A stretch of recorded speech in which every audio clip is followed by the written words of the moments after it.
At least 26 people were killed and 62 injured in a devastating suicide blast at Quetta railway station on Saturday. Local authorities confirmed the tragic incident, which followed a recent bomb blast in Mastung. Quetta's commissioner described the attack as targeting law enforcement, with civilians also caught in the explosion. The Balochistan Liberation Army claimed responsibility. Authorities have banned gatherings and heightened security measures across the city. Meanwhile, Prime Minister Shehbaz Sharif condemned the attack, vowing to hold the perpetrators accountable. In other news, Islamabad is grappling with a severe air pollution crisis as particulate matter has reached dangerous levels. Authorities have advised vulnerable people to wear masks outdoors.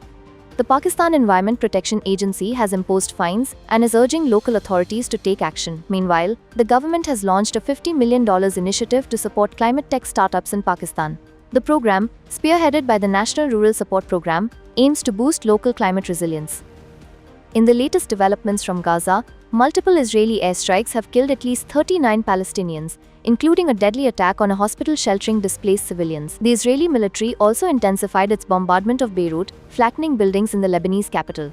The Independent Famine Review Committee has warned that urgent action is needed to prevent famine in northern Gaza due to the ongoing siege. Israel has rejected warnings, dismissing the claims as biased, while continuing to ramp up aid efforts. Since the start of the conflict on October 7, over 43,500 Palestinians have been killed, with thousands more injured. In Lebanon, at least 3,100 people have died, and thousands more have been wounded in Israeli airstrikes. Meanwhile, protests continue in Israel. Hundreds demonstrated against the wars on Gaza and Lebanon, calling for an end to the violence and the release of detainees. A similar demonstration took place in the Netherlands, where hundreds marched and condemned Israeli actions and demanding an immediate ceasefire. On the diplomatic front, Qatar has pulled out of Gaza ceasefire talks, warning Hamas that its Doha office is no longer serving its purpose due to the lack of progress in negotiations.